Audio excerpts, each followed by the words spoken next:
Hello, everyone. Welcome back to the Crowd Share Podcast. Today we have the National League. Starting with the NL East, I already just did the American video.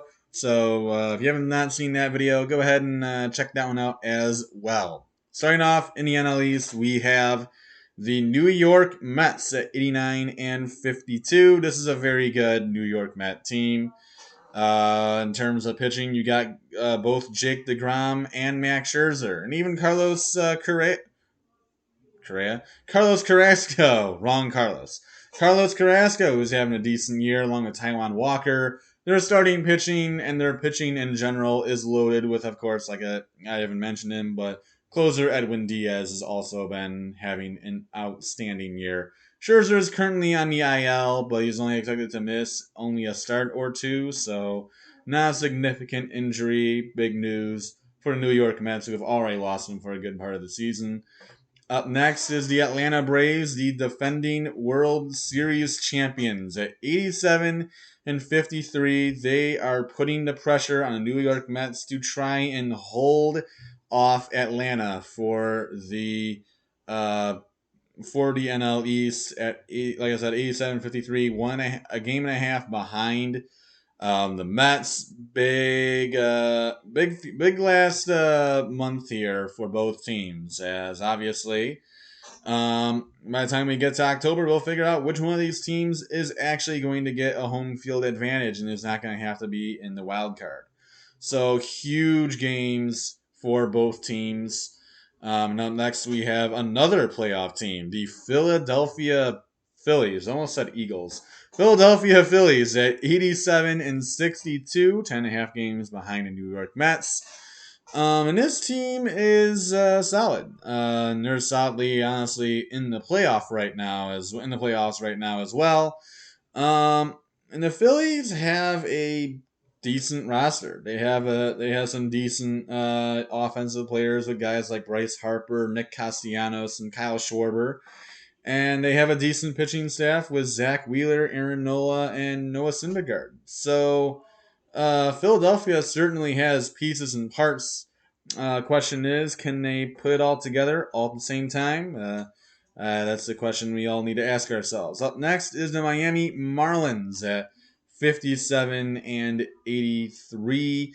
Pretty much out of the playoffs at this point. Miami, this is a team that, like a lot of teams in the MLB, is rebuilding. Of course, they have Sandy Alcantara, who's been an outstanding pitcher this year, and they have some good players. They have some guys who have stood out this year, like Jazz Chisholm and Sandy Alcantara. Don't know which one it is, but they both have been very good. Chisholm got hurt towards the end of the year and hasn't played since. Well, not towards the end of the year. He got hurt in like June, I think, but he has not played since. And they do have some other solid players as well. So, this team is not completely chump change, and Miami definitely um, has a decent future ahead of them. And of course, in last place is the Washington Nationals at 49 and 92. Trade away both Josh Bell and Juan Soto because this team is completely tanking and completely dead. This is a terrible team. This is easily the worst team in Major League Baseball and will probably be finding themselves in the bottom of the league next year because they have literally nothing left on the team anymore. So don't really know what's going to happen to the Nationals, but they have a lot of work left to do. Next is the NL Central. Starting off, we have the St. Louis Cardinals at 83 and 58. This team again is looking really good. Milwaukee was holding the lead of this division for a very long time.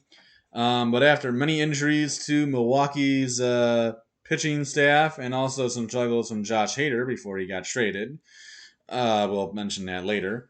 The Cardinals slowly just kind of peaked their way closer to the Brewers and then eventually just took their position at the top and have never relinquished it. And with the Brewers continuing to struggle and their offense continuing to be anemic, St. Louis has taken over, and man, have they had a really good season. This is a really good St. Louis team. This is pretty much the last hurrah for a lot of guys in St. Louis, with guys like Yadier Molina, Paul. When I say Paul Goldschmidt, Albert Pujols. So that's what I was trying to say, and Adam Wainwright, probably the likely three to retire for St. Louis. This is a very experienced team. Also got Nolan Arenado and Paul Goldschmidt, also veteran players who are honestly still playing at the top of their careers. And this is a very old, like I said, very old and very veteran team, and it is really working for St. Louis. As a lot of those guys, even though they're up in age and like 30 plus, they are all still playing at the top of their game. And St. Louis does have some young guys in there as well who are playing pretty well too. So good mix, but headed by a large group of veterans. Watch out for the Cardinals this year. That's a sneaky team. Next is the Milwaukee Brewers at 75 and 66. As I mentioned earlier, the Brewers have suffered from many injuries. As Freddie Peralta got hurt during the year, I believe so did Brandon Woodruff. They've also had issues with their hitting, with guys getting hurt. And of course, really, ever since Christian Yelich has never been the same for him, that's obviously been a problem. He's actually had a resurgent kind of year this year, as he's hitting about 260, about 11 homers, and stolen like 18 bases. So even though he hasn't necessarily done his MVP numbers again, considering what he has been doing for the past years since his MVP season, it's good to really see him, having a somewhat okay year since his injury that really derailed his career. But the Brewers still need to figure out some sort of offense because it's not working. Their offense has been, like I said, anemic, and it has not shown up for them. So they're going to need to figure out that offense, and they're going to need to figure out that offense fast because otherwise they're not making the playoffs. Up next is the three teams that all of which are not making the playoffs probably. First is the Chicago Cubs at 58 and 82. A lot of people thought that the Cubs would end up trading away Wilson Contreras and Ian Happ. That never happened, weirdly enough. So the Cubs just kept them both and have continued to suck. This Cubs team is clearly in a rebuild after last season when they when they sold the house, trading away Anthony Rizzo, Chris Bryant, and Javier Baez. So clearly the Cubs have thrown a towel and thrown in the towel. Oh, and Craig Kimbrell, they had him last year too. But they clearly threw in the towel last year, and same goes this year. So they didn't trade away Contreras or Happ for whatever reason. But this is not a good team, and they're going to be tanking, and they'll get a top pick, and probably will be doing nothing in the Central again next year. Next is the Cincinnati Reds, who are 56 and 82, only a game worse than the Cubs. And this is another team that is just entirely rebuilding. This is not a good team. Trade away Luis Castillo just this year to the Mariners, getting a bunch of prospects in return. Big trade for the Reds, getting as much as they did. But for Cincinnati, that's a big trade for them. Because that was a really good player, Luis Castillo, and now with him gone, they get more prospects into that system. But obviously, like I said, the Reds are very much in rebuild mode, and also probably just like the Cubs, are not going to compete for a long time. Well, I don't know about a long time, but at least not for another few years. Next is the Pittsburgh Pirates in last, already eliminated from the playoffs. So was Washington, but I didn't even mention that because, well, they're worst team in the league. Pittsburgh Pirates 51 and 88. This is not a good team. Lackluster offense. And this team has not been good for a while. They are obviously in rebuild mode. They're obviously trying to bring up prospects. They brought up Nelly Cruz this year, and he was okay.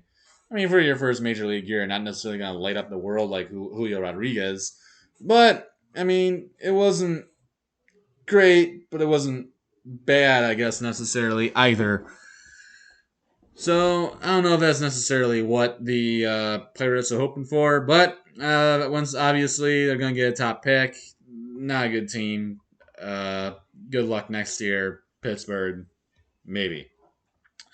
Up next is the National League is the West. The With the ridiculously good Los Angeles Dodgers, LA Dodgers, sitting at first at 96 MLB best 96-43. So yeah, this is a very good team. And even with Cody Bellinger still not playing well and still not looking like the old MVP again, uh, the Dodgers are still dominating. And I mean, you look at that insane run differential, 310. I think this is very much the team that is going to probably win it all this season. And don't really know who's going to compete with them unless it's the Braves or the Mets, or I guess maybe the team below them if they can ever figure it out. But this is a very good Dodger team. And speaking of the team right below them, the San Diego Padres at 77-64 went all in this season, trading away multiple prospects, going for Josh Hader,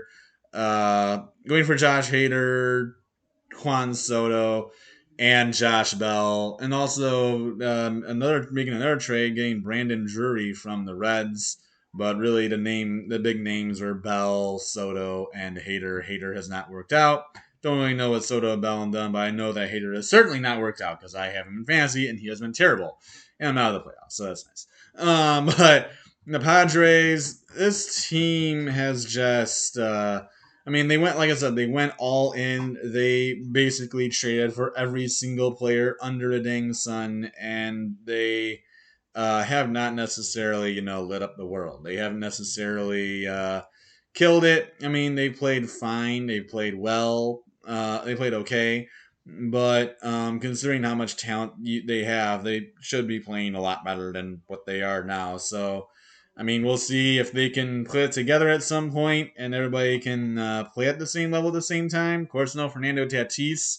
So that's a big problem for San Diego as well, not having him all season. But for San Diego, I think we'll really see what this Padre team looks like come playoff time and if they can get something going then. But this team definitely has the talent. Next, we have the San Francisco Giants at 67-73, 9.5 games behind the Padres. This team is likely out of playoff contention.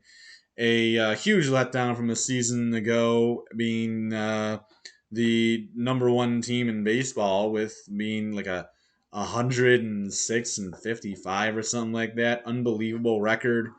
And they signed Carlos Rodon. So people thought, hey, maybe the Giants can do it again, and no.